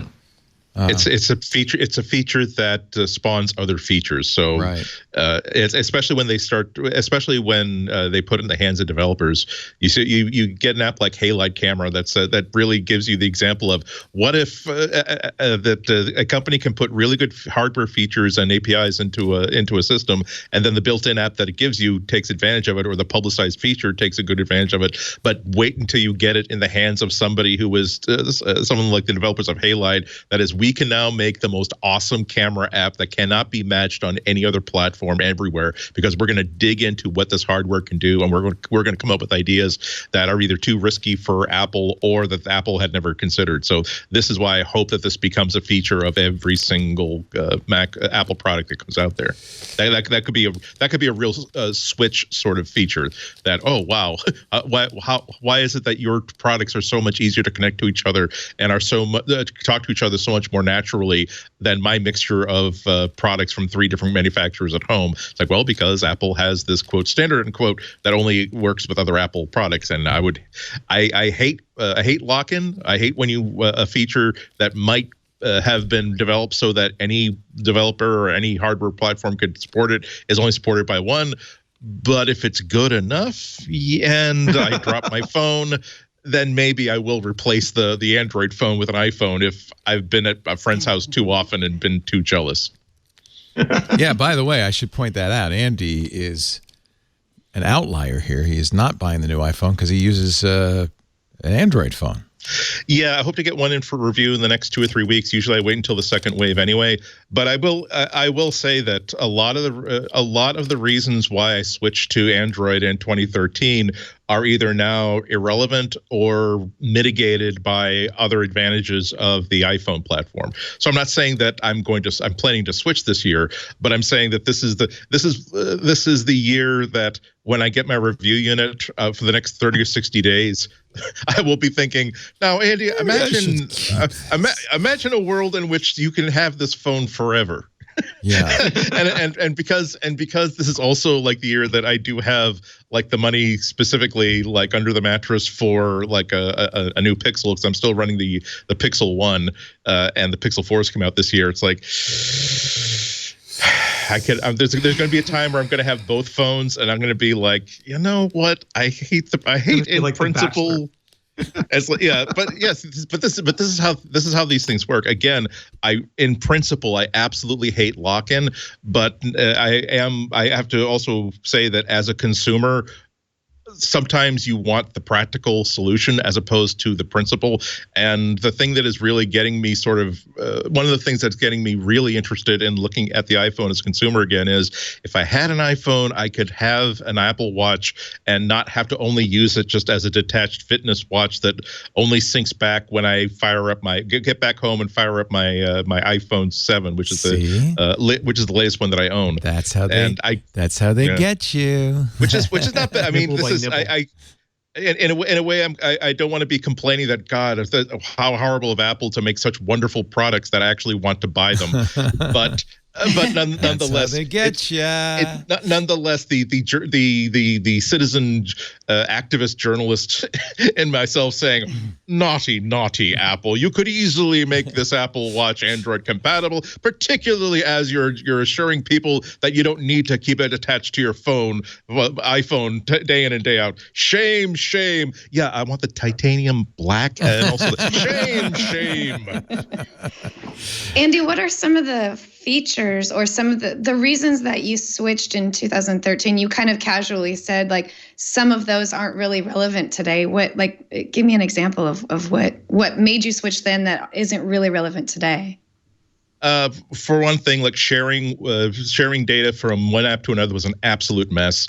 I like the changing of keyboards. I like the ability to have more control over my phone and make it do more interesting things. Now that they've really upgraded the sharing system, now that they've really updated the notification, and again, we're talking about 2013 versus 2019. They've updated the notification system. It's as good as anything else. I like the fact that shortcuts gives me a lot of that control that I was missing from the iPhone. I have been missing from the iPhone for years. The ability to simply, I want my phone to work the way that I want it to work, and not the way that Apple has a vision for how I should want it to work. There'd still be a lot of things I would miss, and at the top of that list would probably be the Google Assistant, because really the number of times where I mean, it took me the best features. Excuse me, my latest favorite feature of it is just if there's something on the screen that you want to act upon, I don't have to like highlight it and then like do a Google search for this or do whatever. I can just simply long press on the home button and it will say, well, here's the restaurant that's mentioned in this article. And if you touch this button, we'll go to like the reviews page for it. Touch this button to make a reservation for tonight for this restaurant. And the number of times where it's been like, this is exactly how every single phone should work. Then you know that I don't want to. I'm not interested in prepositions. I know that, but here's proper names, here are place locations, here are phone numbers. The number of times where we're having a discussion. I was out to dinner with some friends and we didn't know there's a dish that involved porchetta, and there was some difference of opinion at the table what porchetta actually was. And the ability to simply look at the menu again, long press on the button, and hey, here's a picture of what porchetta looks like. Like, okay, that's unless you want to fight with Google. And it's the exact it's such an Apple sort of feature where you're not impressed with it. It's just a tool that you use and that you desperately miss when it's gone. But that said, there's a lot of stuff going on in Apple right now that makes me really keen to really think hard about if I might not be happier with an iPhone right now. Camera being one of them too. So you mentioned Halide. I was kind of curious. Have you played with this thing that Apple showed off on the stage using Filmic of recording with multiple lenses simultaneously on the phone? Can you do that yet, Rene? It's in beta. I don't have the beta. I don't know if Lori does, but we got to try it at the hands-on area, and at 4 cameras, all 3 back angles, and we could film a tech video, Leo, where we have the hero shot, the close-up, the set shot, and our reaction all at once. Can you do more than 2? You can do how many lenses at once? There's conflicting. We were told both 4 and 2, and I don't have the beta, and I haven't heard back from the developer yet. I can't wait to see that. We were definitely told both. And for people like you and me who do video, that's going to be really an amazing feature. We were talking about on iOS today, and it sounds like it's not just. It's going to be an iOS 13 feature. It's not just going to be on the new phones. Yeah. Even last year's iPhones will do this, which just shows you how much headroom is in these processors? Or it could be that maybe the new ones do 4 and those do 2. I don't know yet. Maybe, yeah. I think what it comes down to is Apple's opening up the ability for developers to it's in use the API. More than one camera. Yeah, so even the 10R supposedly, which it would be the front-facing camera and the back-facing camera would be the 2 cameras that they would allow them to put that into their system for, which I think was just assuming really great. The new high-speed storage plus super high-speed processors, but if it can be done on the 10R too, wow. But it also sounds like it might really be bad for... Might not work well on those, yeah. Again, it gets back to what we were discussing. Gets back to what we were discussing earlier, features that enable and embolden other features, like just simply the ability to have desktop class storage speeds, where you can now write to storage so damn fast that a lot of the bottlenecks that would stop developers from shipping a product are now like, well, it was kind of okay, functional when I was developing this for iOS 12 and older hardware, but now it's not ridiculous. It actually works. So now we can actually think about things like saving multiple streams at the same time, and just letting people make their edits later, or even better, just an AI powered app that will automatically just give you a first pass of select wide shots. It's using a lot of that spatial awareness to say, okay, I can sense that there's more than one voice, so I'm going to automatically cut to the wide shot for this. Now I can sense that there's only one person talking, so now I'm going to cut to the single that I've set up, or I'm going to cut to a 4K in which I'm doing a dynamic crop. There's so much stuff that you can do just because of this basic feature that's been baked right in and made available to everybody. Wow. Anything to say about the processor? It was interesting to see that, and we talked about this last week, Apple brought up the chip guy onto the stage. First time I can remember anybody from the chip team on stage. You probably can't tell just using the phone that this is this amazing Bionic, A13 Bionic, or can you? So my trick is usually to try to peg it. Like with the iPhone 7, you could peg it with portrait mode, and then with the iPhone 10, you could peg it sometimes with Animoji, dependent, because it was trying to just do so many calculations. And I have not been able to peg this one yet. I've tried different, like night mode. I'm trying to see if I can do it with night mode because I'm not quite sure what the load is. But one of the things that Apple started doing was not building processors for the tasks of the current phone, but they want like 3 or 4 years of headroom so that you can keep getting updates and the phones will work really well. It's part of that whole initiative. Yeah, that's what I took from that Filmic thing, that it'll work on last year's phones means there was a lot of headroom in the A12 Bionic. You know, a lot of capability. One more thing, they kept saying Wi-Fi 6. That's the standard formerly known as 802.11ax. Yeah. But you'd have to have a Wi-Fi 6 router to take advantage of that. They will be coming out later, I guess, in 2020 from most people. Yeah. But think about enterprise. Your office suddenly gets an upgrade, and suddenly your phone lasts a lot longer, and your devices last a lot longer. And can do gigabit Wi-Fi. Yeah, that would be very interesting. So you probably didn't get a chance to test that, Rene. No, I don't have a. I want one, but I don't have one. I want one. Don't have one. I think a number of companies have announced TP-Link, Netgear. So there will be Wi-Fi 6 routers someday soon, and you'll be glad then that your phone has Wi-Fi 6. Will they be HomeKit compatible, though? I don't know. I don't care. All right, let's take a break, and then I want to talk about Arcade, because some of us already have it, and some of us will be getting it on Thursday. Some of us won't be coming to work on Friday. Our show today... That's another reason to switch to iPhone. I don't want to have to carry my iPad everywhere to get Arcade. Oh, yeah, man. Oh, baby. Our show today brought to you by IT Pro TV. You want to know why I got into this business? Because I love technology, and I always wanted to be able to play with the latest gear. You know, I think that's why a lot of people get in IT, right? Because you love technology, and you always want to be able to play with the latest gear. Like, maybe that Wi-Fi 6 would be kind of cool. If you are watching this show, if you watch any of our shows, you absolutely have the makings of an IT professional. But just like the Tin Woodman, there's one thing those IT pros have that you don't have. No, it's not a clock. It's a certificate. Actually, I guess it was the scarecrow that needed the diploma With IT Pro TV, you're studying to get the certs you need to get the job you want. But the thing about it, you're going to love this training so much. It's so effective, so entertaining. Sure, they're getting you ready for the IT Pro tests, the ITC certificates like CompTIA, but you're going to keep watching even after you get the job because it helps you get your skills up to get a better job or to get a raise at your current job. IT Pro TV has 4,000 hours plus of IT training available.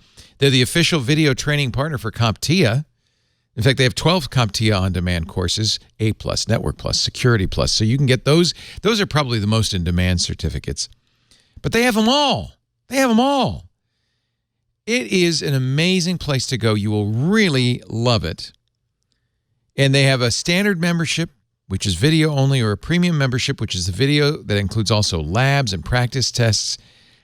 I tell you what, go right now to IT Pro and sign up. You'll get 30% off either membership forever if you visit go.itpro.tv/MacBreak and use the code MacBreak30 at checkout. Go.itpro.tv/MacBreak. Offer code MacBreak30 for an additional 30% off the lifetime of your subscription. Incidentally, they asked me to mention we went to Gainesville to visit their new studios last year when they opened them up. Man, they're nice. They have 5 studios. They're streaming live all the time. They have so much capacity. They also are available if you want to create your own training videos. You can use their team or bring your own host. They have an amazing facility from planning to shooting to post-production. You get the services you want. You can execute on your video strategy easily. Multiple HD studios, HD robotic cameras, DMX dimmable lighting, LED lighting, overhead talkback monitor, the voice of God, direct live streaming, and a whole lot more. So this is the IT Pro setup, and you can now use it for your own training videos if you want as well. I just love these guys at IT Pro TV. You're going to love IT Pro TV. I want you to try it. Visit go.itpro.tv and use the code MacBreak30. You'll receive 30% off on your subscription, and not just for the first month or year, but as long as you stay active. And you know what? You're going to want to do that because once you get the job, then you want to get better at the job, and it's great for that too. IT Pro TV, build or expand your IT career, and you'll enjoy every step of the journey along the way. IT Pro TV. Go.itpro.tv/MacBreak. Offer code MacBreak30 for 30% off. Who's been playing arcade? Show of hands. I know you have, Lori. Oh, I'm sorry. I'm playing some arcade right now. Rene hasn't had a moment to do it because he's been busy writing, but I bet you're going to sit down and start playing some games as soon as you get a nap. The thing that convinced me is I was talking to my little 10-year-old godson on the weekend, and he wasn't sure about it. And then his brother goes, "That's because you download every game that you see an ad for." And it turned out he had like 200 games on his phone. That just because every time an ad pops up in a game he's playing and he gets frustrated, he just hits that button and downloads. It's the next one. And that just scared the crap out of me. So I'm like, no, you're going on arcade immediately. So some of us are already playing it because if you're on the iOS 13 beta, you get it. It's simple. You go to the App Store, and all of a sudden that arcade button that's been useless is now really doing something and showing you the games. I counted 59 games this morning. There may be more. It's going to take them about a month to get to the 100-plus games. Games in every category. I'll tell you my takeaway on this. This is going to kill gaming on iOS because why would you do anything but pay $15 and play these games? They're fantastic. $5, yeah. I mean, what did I say? 15? Five. The only reason. Yeah, I think, the only games that are going to survive are the games that are big name titles that'll do well because everybody will want to play the latest, right? Well, also the ones that are multi-platform, the ones that are not just that can also be offered for Android phones as well. It was an interesting extra tidbit that we learned that it's exclusives, meaning exclusives to phone platforms only, and that because I can imagine that any developer, any team that puts the amount of work that is involved in creating a games that are as polished as these, you kind of want to release a version for the Switch. It seems as though there's a lot of money to be had there, but they still can, right? Yeah, exactly. For other platforms, not for other phone handsets. But there's a lot. But there are a lot of people. There are a lot of developers who absolutely want to target Android. Number one, because they can get away with a lot more, and secondly, because there are a lot of people who don't have a lot of people who have Android handsets that don't necessarily have money for iPhones, but they do have money for $1.99 for every single loot box that comes along.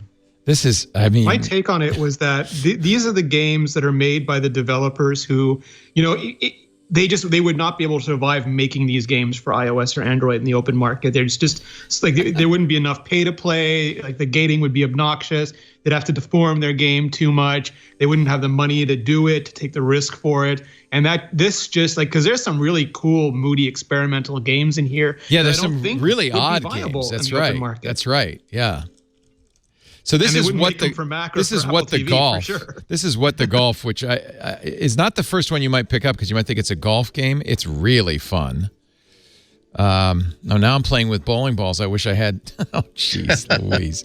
This is the daily challenge. Weird seeing all the PS4 and Xbox controllers. Playing on iPhone, on iPad, on Mac. I dug up my old Steel Series that I bought for the Apple TV and never used, and it works great with it. And a lot of these games are really better with a controller. Although you said that you were playing Oceanhorn, Laurie. Was that the one you wanted? Yeah, I spent hours playing it last night. It's a really fun game. All of my everything ran out of battery. I was just sitting there playing it and just like, oh, this is so much fun. So this is a game that was a AAA title really for iOS some years ago. This is Oceanhorn 2. It's running on the Unreal Engine, so it's some of the games are graphically very simple. They all have beautiful music. I thought that was interesting. But this one is... I'm blanking on its name, but the card game where you're going through the memories of a troubled child. Like, it's just so interesting, the choices that people made. Yeah, that's beautiful and moody. A 90s card game. There's Rayman, there's Lego, so there's some big names. This is an odd one that probably a lot of people won't download because it's a text game. It's called Dear Reader. And I bet you didn't see this one, Laurie. I did, and actually, I haven't downloaded it yet, but I was definitely interested in it because I do like word games. I do like too. This, yeah, so I do crosswords and stuff. It looks really fun. It's weird. It's a strange. There's a bookstore. Again, none of this has in-app purchases or micro purchases. Oh, that's coming soon, I guess. So you can wander and not feel too like I'm going to spend money here. Should I play? Oh, I have to earn some ink. That's to buy it. That's the way you buy it. So I've been playing Pride and Prejudice. I've got Alice in Wonderland. No, you laugh, Andy, but it's I know. No, I'm laughing because I'm entertained by the concept of this game. Playing Pride and Prejudice. So I'm on chapter 5. Lizzie, Lydia, and Jane. These are the daughters. Let's begin. And it's just this is the rearranged game where you have to touch lines to exchange them. And I guess some of these lines are out of order. The other girls, nope. Oh, I'm losing some ink. I don't. Oh, no. The pressure. Recommend them, replied he. They are all silly and ignorant. There we go. Like other girls, but, okay, there we go. And then with this. Oh, thank God. I gained some ink. Ink that I had lost. Okay. I imagine that on expert mode, you've got Ulysses and you've got to impose set yes, yes, that would be fun, wouldn't it? I haven't gotten far enough to know if you've got Ulysses, but wouldn't that be fun? Yeah, this is kind of completely not an arcade game. This is just a word game, but fun.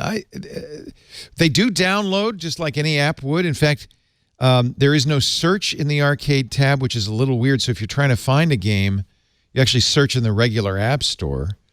Maybe if you type arcade in the name of the game. There are some odd games. This is, to me, not a real sweet spot game. It's called Bleak Sword. It's an 8-bit game, and it's really clearly designed for the phone because it's in portrait mode.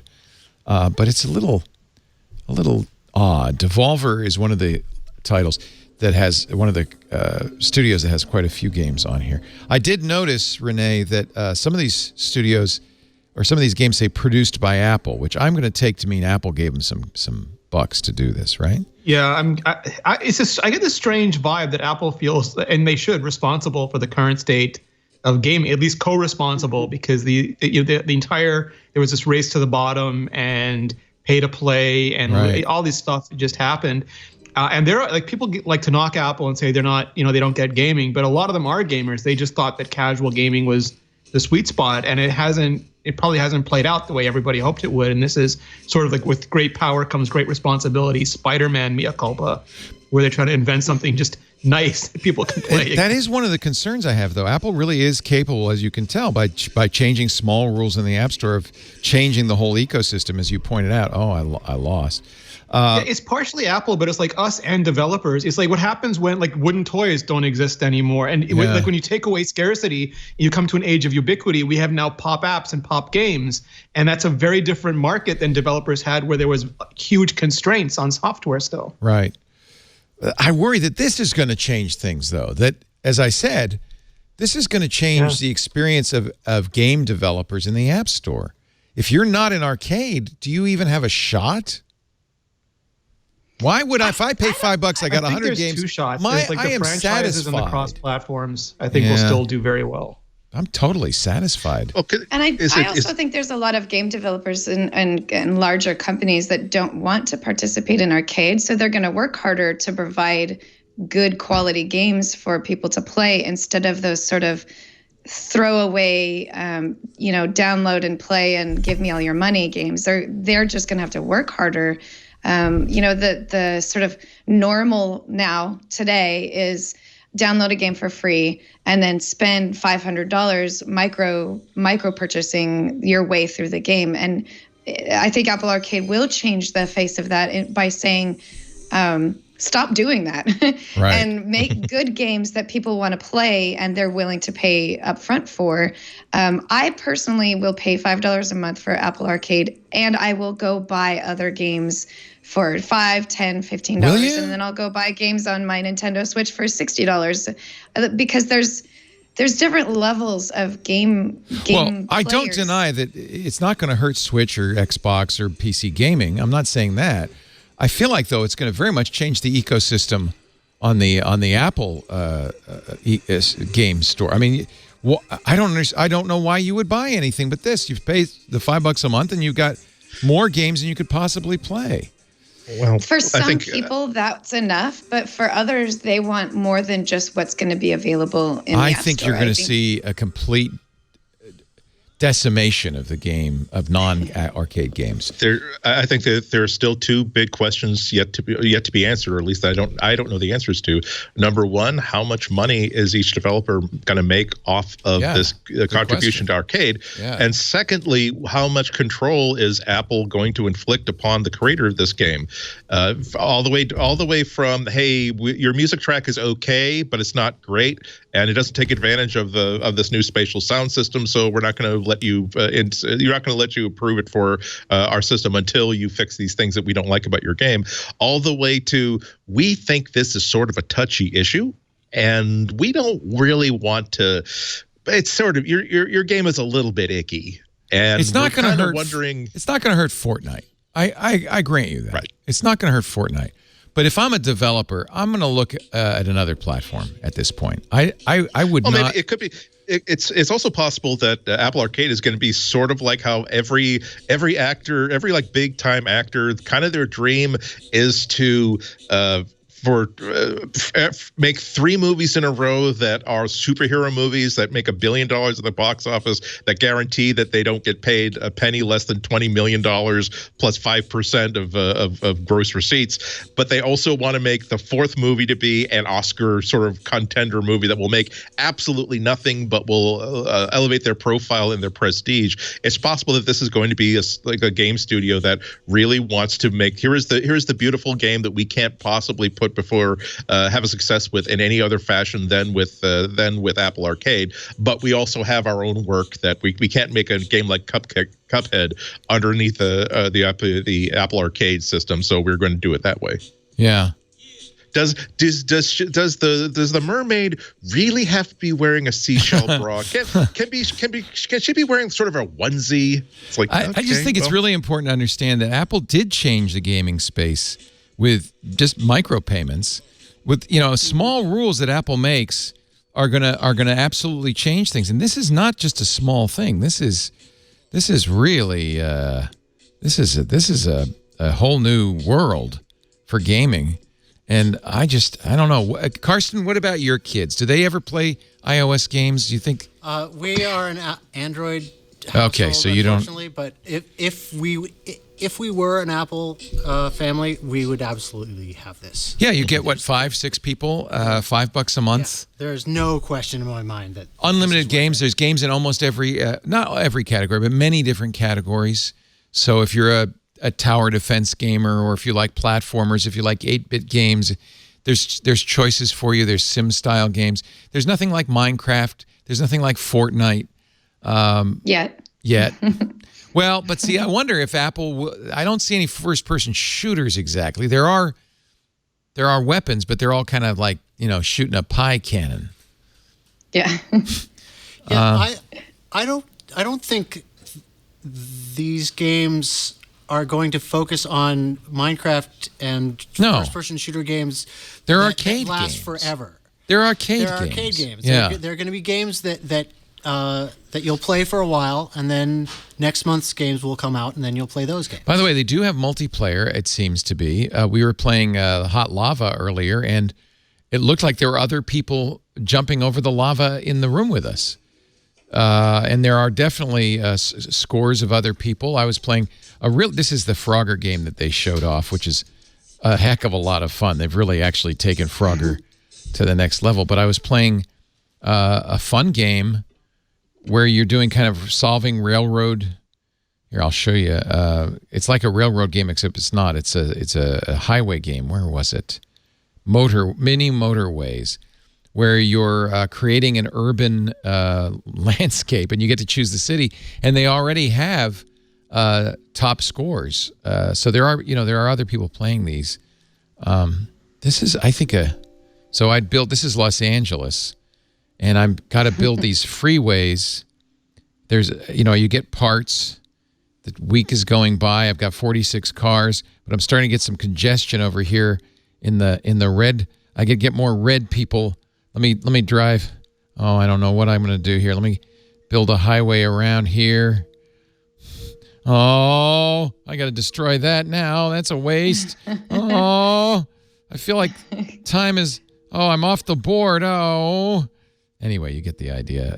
This is my kind of game. I like puzzle games like this. I don't know. I think this is going to have a big impact on gaming in general. I'm not sure exactly what the impact will be. But you're right. It's going to be more casual gamers, right? Yeah. Okay. Did you play any, Rene, or you didn't have time? I played them. They had some demos set up that I had a chance to play, and that was fun. I was terrible at almost all of them, so I got other people to play when I was shooting my video.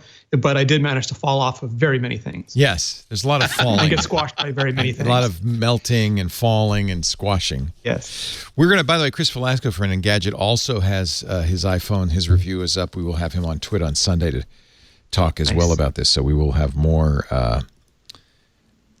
going on. You have an article, Everything Apple Killed After the iPhone 11 event. We put it up every year, just letting everybody know what's no longer available, which actually wasn't this much this year. It was somewhat expected. I thought it was odd that they killed Series 4 watches but kept Series 3 and 5. Well, they kind of do that with having sort of their entry level priced device. They've done that with iPhone in the past too, with SE and the 5C. They would keep it a lot longer, and even 6 they would keep it a lot longer than, even though they're upgrading the line. So with the Apple Watch, the 3 is this sort of entry level priced one. It's smaller. It doesn't have quite as much going on. Yeah. And it's definitely a bigger difference between the 3 and the 5 than there is from the 4 and the 5. There's only a slight difference. Yeah. Exactly. They killed the 7. They did not kill the SE. They are still selling the 8. They killed the 10S and 10S Max. So it goes right from 8 to 10. Do they still do the 10? And you also, you have to point out that this is just what this line. This is stuff they killed off that wasn't killed off earlier. Yeah, so it's not a list. So the 10 wasn't available last year. And the SE wasn't available last year either. So there's no SE? Correct. But there is an 8 and 8 Plus. It depends where, though, because sometimes they'll keep fulfilling for carriers or certain regional vendors. Like the 10 might still be lurking around in India or some other country. Right. It's just what Apple themselves doesn't sell anymore. So the base model, the cheapest iPhone will be an iPhone 8. Is that right? Yes. Correct, yeah. And then there'll be no 10 or 10S. So you'll have to just jump right to the 11.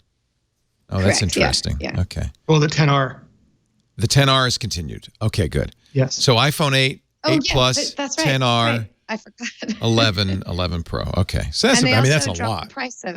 They dropped the price of the ones significantly. Were around last year too. Yeah. So the 10R, for example, like until 7 days ago, the 10R was a $749 iPhone, and now it's only $699. So they've dropped the price of it to make it more enticing. Or I'm sorry, they dropped it $150. It's $599 now, correct? So that was the top of the line phone until just a few days ago. So the fact that it's so much less expensive is really cool for people who still want a really nice, fast working phone. It was the most popular phone last year, and like the most popular phone until last week. Right. So it's a great price for a phone that's still great quality. I think a lot of people will want the 10R. That's a really good choice if you're price. Yeah. Apple now has.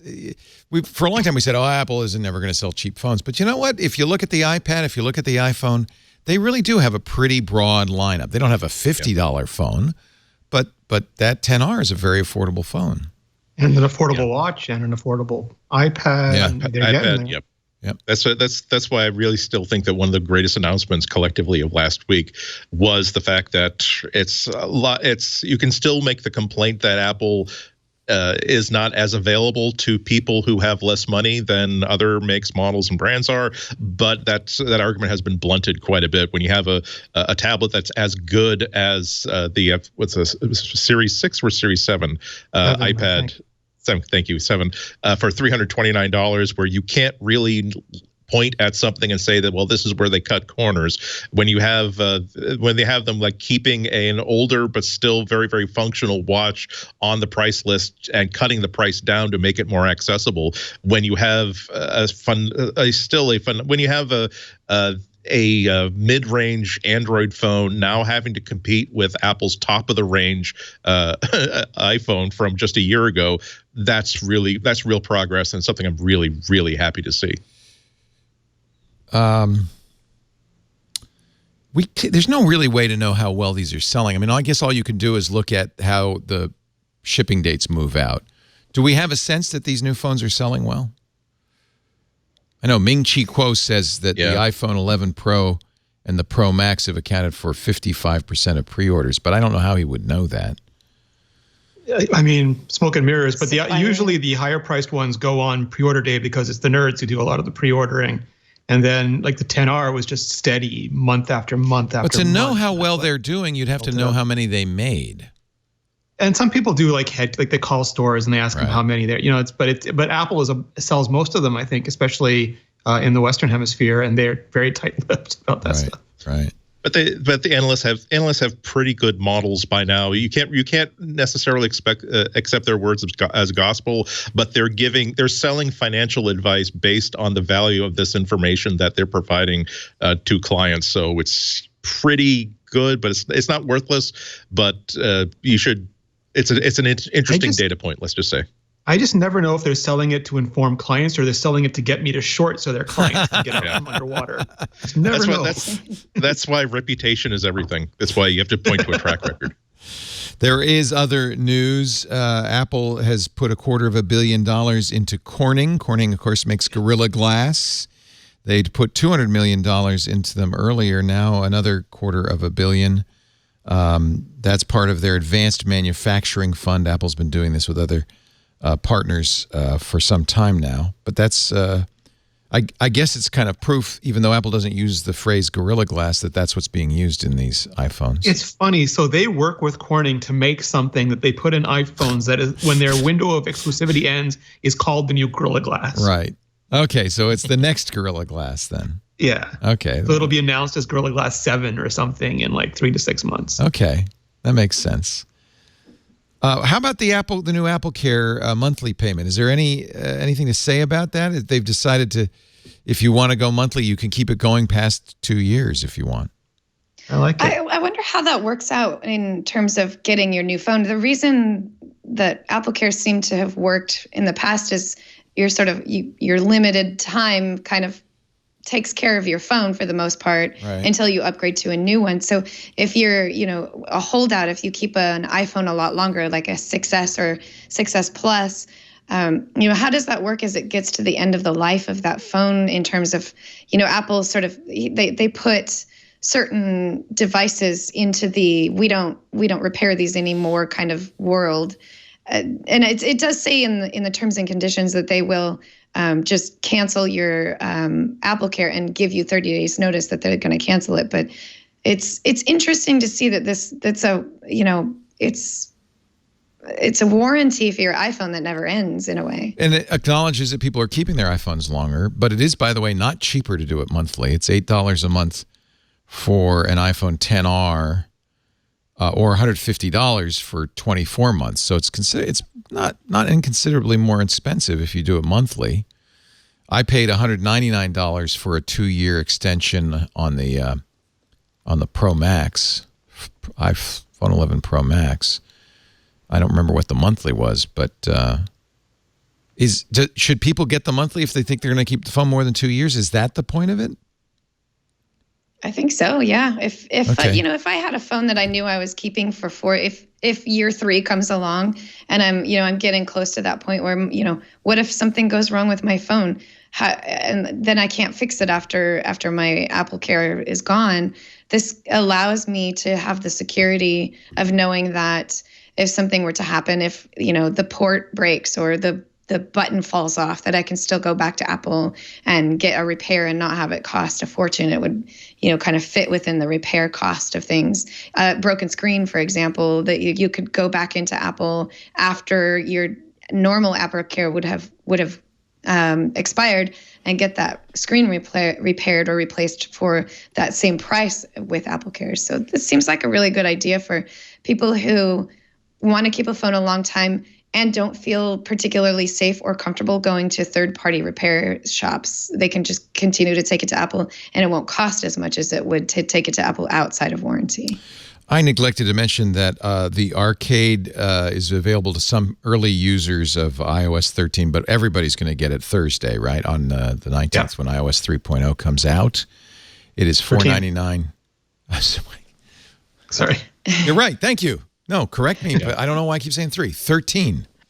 Can we just take 10 off of everything and start over? I'd like to be. I was just thinking about this. Just call it X. We live in a world. We live in a world right now where Mac OS, Windows, and Android are all on 10. 10 all at the same time. 10. We're all 10s. Even the oldest operating systems and the newest ones. Even all Samsung Note is 10. Even Galaxy is 10. It's all 10. 10's the right number. 10. Yes. iPhone 13, well, iOS 13 will come out on Thursday, and so will your arcade, just so you know. But it won't be available to iPad users because iPad OS doesn't come out until the 30th of September. So I'm glad I'm on I there. guess, right? And we will have a review of Apple Arcade on Hands on Tech. Yeah, Mike and I spent 54 minutes of our hour-long show, iOS Today, playing games. And so we're going to put a big chunk of that on Hot, and then some of it will be on iOS Somebody Today. has to, Leo. It was so much fun. So if you want to see more of those games before it comes out. Rene, if one were to have a Apple Watch Series 5, when would one's embargo lift? The Apple people had them on Sometime immediately this after week. the event, and none of them have written anything yet. Can you I haven't believe seen it? any reviews yet, so I feel like the embargo for the 11 lifted today. Maybe the embargo for the Apple Watch would lift tomorrow. Is it? It's normally like on a Cupertino Wednesday. Gazette would have had something last week. They're all sleeping on the job. Okay, yeah, that's a good non-answer. We'll be watching. We'll be watching. For just gotta pull the tiger's tail, don't you, Lou? I have to pull it. I have to. I think if there was an embargo lifting tomorrow, Rene wouldn't be here. He'd be. I guess he'd be right. And videoing. He'd be so right. I don't know. Well, Lori Gill called it on the invite date, so I'm going to just go with Lori. If Lori says so, that's right. My strategy. Let's take a break. Our picks of the week coming up as we wrap up this very special MacBreak Weekly. Really fun to have Rene Ritchie back and Lori Gill back from the Apple event. Andy Ihnatko, we're just here all the time. That's our job. That's what we do. Our show today brought to you by ZipRecruiter. Actually, Doc Rock was fun last week. I really enjoyed him. Brought to you by ZipRecruiter. It is the best way to hire. We just hired a production assistant.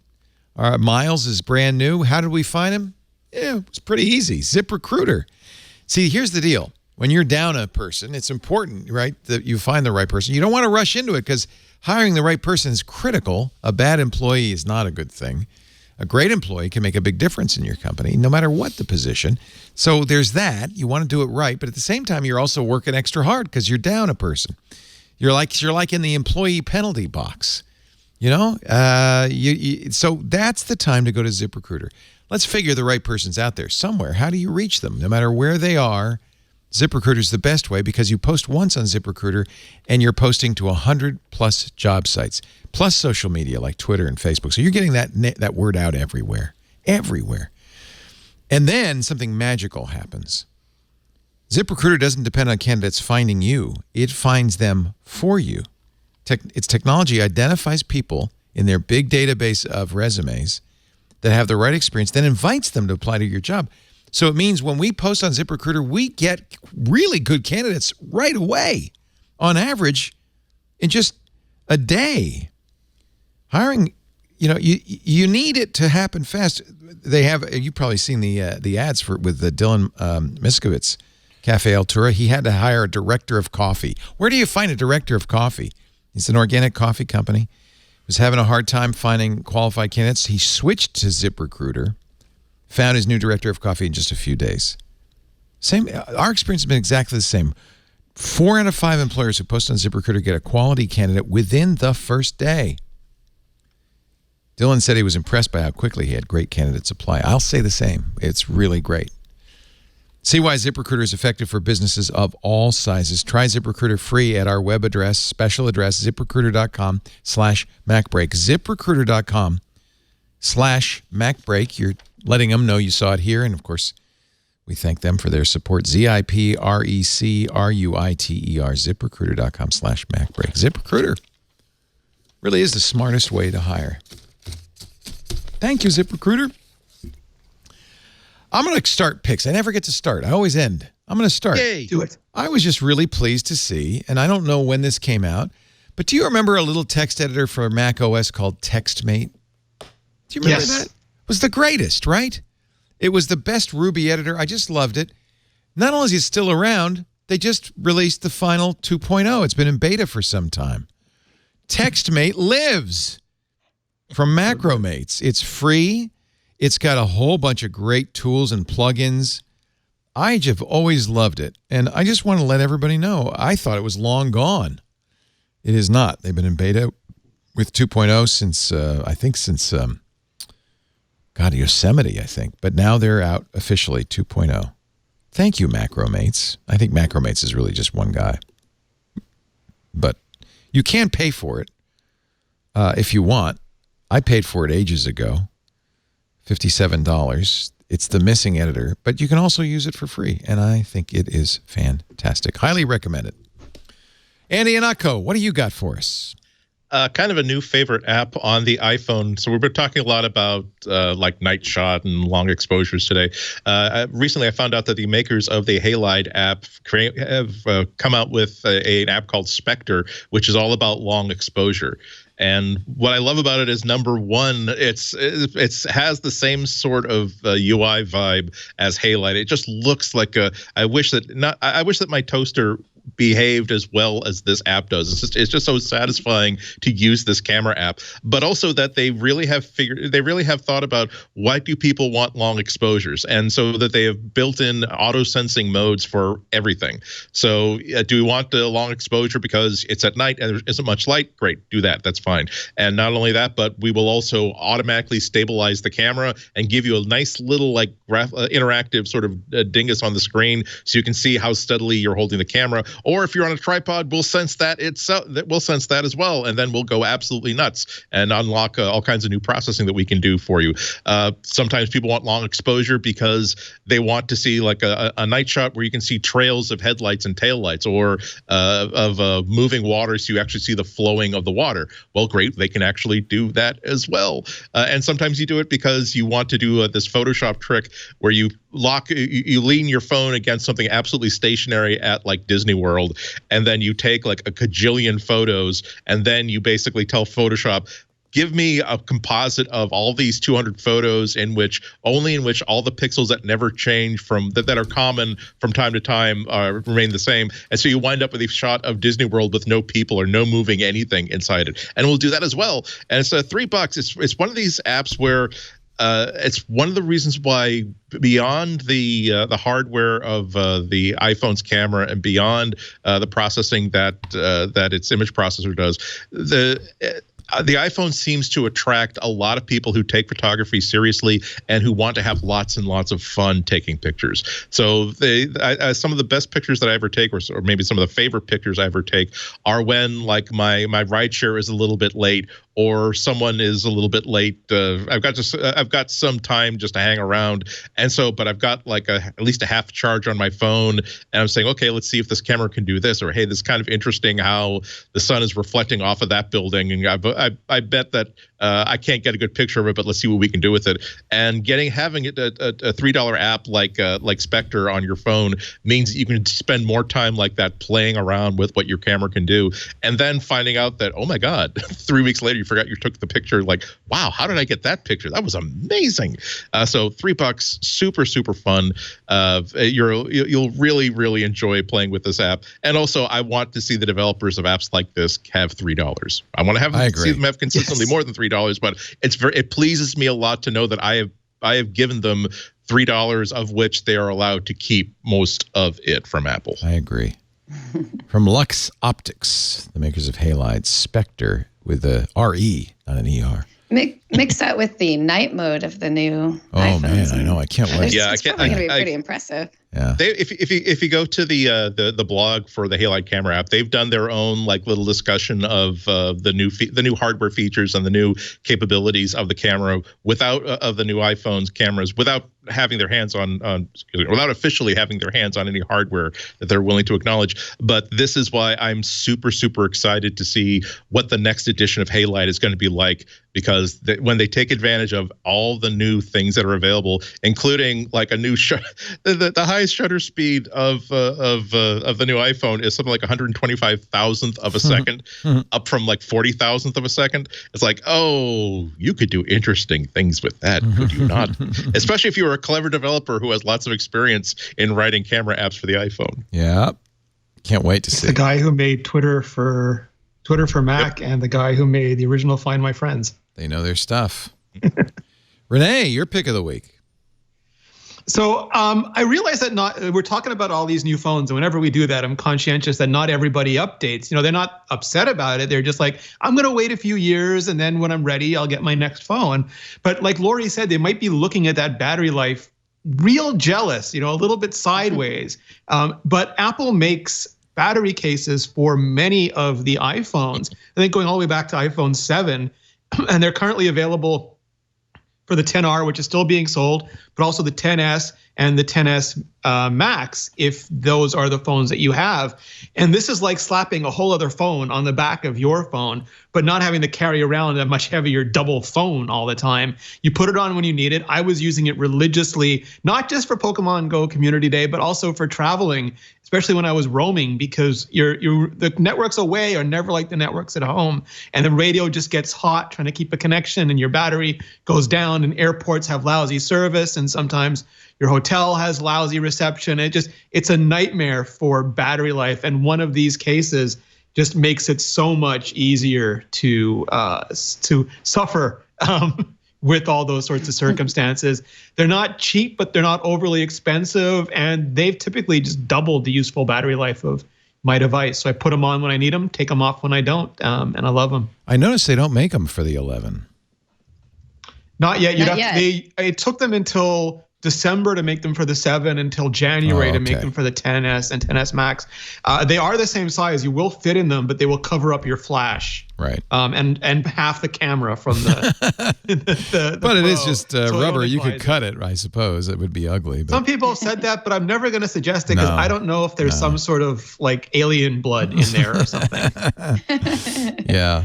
Yeah. So I thought maybe that was just a cocky way of saying you don't need it for the iPhone 11.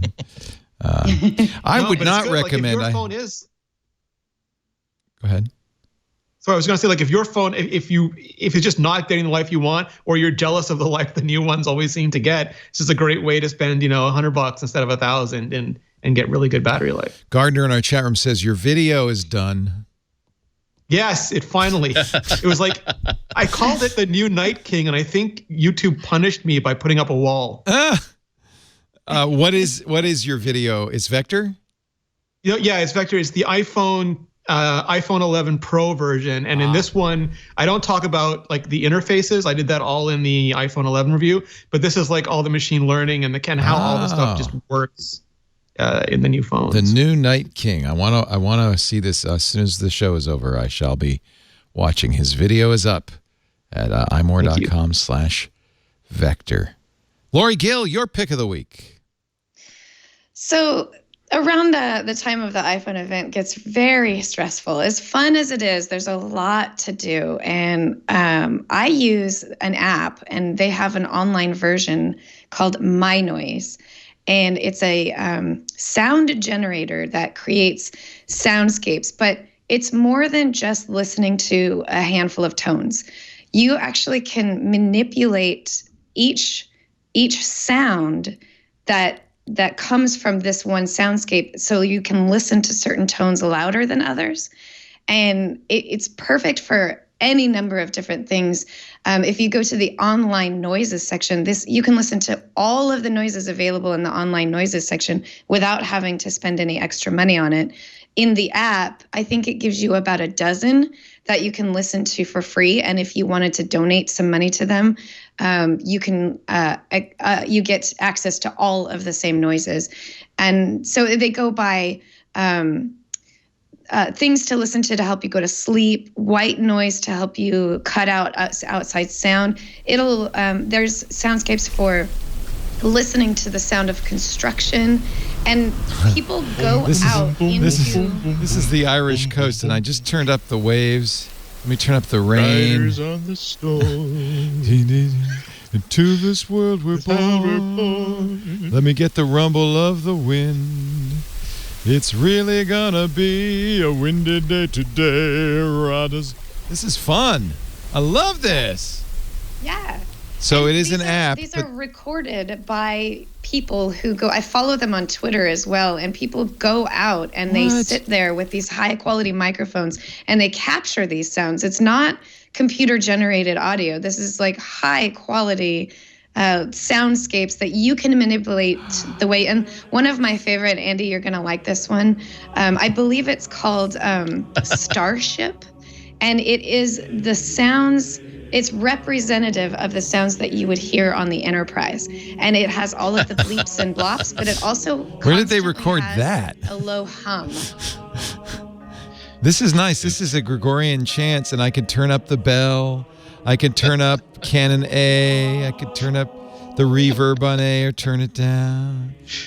There's this is so funny cool. Ones for, like listening to there's some that will be like the ghosts within or something like that. You can play that for your Halloween soundtrack, or there's one that's a cat purring that you can listen to the sound of a cat purring and even adjust the. Yeah, it's a really great, and I use it all the time, and I actually highly recommend getting the app and donating a little bit of money to them, because what they do is pretty amazing. Also, if anybody has tinnitus, they do have a couple of soundscapes that help kind of recalibrate that ringing in your ears, so that it helps reduce that when you take your headphones off. It's not as bad. I use that all the time. So I have tinnitus, as all us rock stars do. And that's great. I can't. So there's far more available on the app than there is on the free website. So there's lots and lots and lots for sure. It's so much that you can't even. They're constantly adding more, and you can't even go through them all. And actually, the first page that you were on, Leo, it only showed some of them, but there's the online noises section. There's a little tab down at the bottom of the page. When you click on that, that's where you see. Is the Starship Enterprise on here too? Yeah, and I don't think it has the word Enterprise on it, because I don't think they'd be allowed to use that one. Look at all this. So this is kind of a volunteer effort, I guess, huh? Mm-hmm. Yeah, they're just people who do it for the love of it. Yeah. Wow. What's the one that you were talking about called? I think it's called Starship. These things are separated by categories: transport, spaceship for sci-fi fans. Yeah, try that one. I think that might be the infra rumble, low rumble, high rumble. Yeah, this is it. Flutter. Here's the control room. Here's. The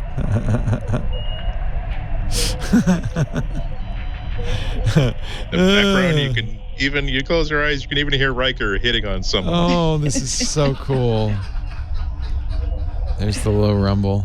This is really amazing. You can buy them as audio files. You can listen to it on your Apple Music. I mean, there's all sorts of stuff to this. This is mynoise.net. This is a big project, whatever they're doing here. Yeah. There is a Star Trek ambient engine noise generator that you might want to. We can play with that too. Depends on which engine you're using. This is the V3, I think. Look at that. Oh my goodness. All right. Hit the button, because it's time to say thank you to our fabulous MacBreak Weekly panel. Lori Gill, imore.com. Anything you want to plug? Not this time. Go to iMore and read Rene's reviews and find out all about all the new phones. And when the operating systems drop on Thursday, we're going to have all the guides on how to update and all that stuff. So come check us out. Yes. Thank you, Lori Gill. Andy Ihnatko, I'm sure we're going to see you talking about the iPhone on Boston Public Radio. Yep, I'm on Friday at the Boston Public Library Studios at, I think, 1:20. And so if anybody, for any reason, doesn't get around to watching Rene's video, you can hear me repeating most of what he says verbatim as though they were my own conclusions at 1:20. God knows that's what I do. I learned it all from you, Andy, so that's only fair. He takes the briefings so we don't have to. Exactly. Thank you, Andy. Rene Ritchie, you can take a nap. Unless you got to get that Apple Watch story published. I don't know. You take a little nap and go to sleep. Andy's dog is running over there. imore.com. At Rene Ritchie. And, of course, you got to read his great coverage of the new Apple products at imore.com. Thank you, Rene. And imore.com/vector for the videos. Have a wonderful afternoon. Take a nap. Are you going to get a chance? Just a little nap? I'm going to try. Oh, poor guy. He's probably so wired up he can't even do that. Well, at least you have a really nice sleep tracker. Yeah. They didn't ship that feature this year. So awkward. No sleep tracker yet. Not for you. We'll never know how we're sleeping. Our show is brought to you, of course, every week at about, it really depends how long we go on iOS today. We started at noon this time. Only because of that arcade. Sometimes a little bit later if the hosts have like 300 or 400 games like dumped in their laps just for airtime. Yeah, but it's supposedly 11 a.m. Pacific, 2 p.m. Eastern time, 1700 UTC of a Tuesday afternoon. Please stop by and watch the show live or listen live at twit.tv/live or ask your Amazon Echo or Google device to play Twit live, and you can listen that way. You can, if you're doing it live, you should join us in the chat room at irc.twit.tv. You can also join us in studio if you want. Just email tickets at twit.tv. We'd love to see you. We have a visitor from Toronto. Mark is in studio. Actually, he's here for security now, but he's just watching whatever's on at the moment. We got him in here. We're available on the website, twit.tv/mbw. You can download any of our 679 episodes. You can also subscribe. In fact, that's what, if you would do me a favor, that's the best thing to do. That way you'll get every episode the minute it's available. You can subscribe on YouTube or in your favorite podcast application. Just search for MacBreak Weekly. Thanks, everybody. I'm sorry to say, time to get back to work because break time is over.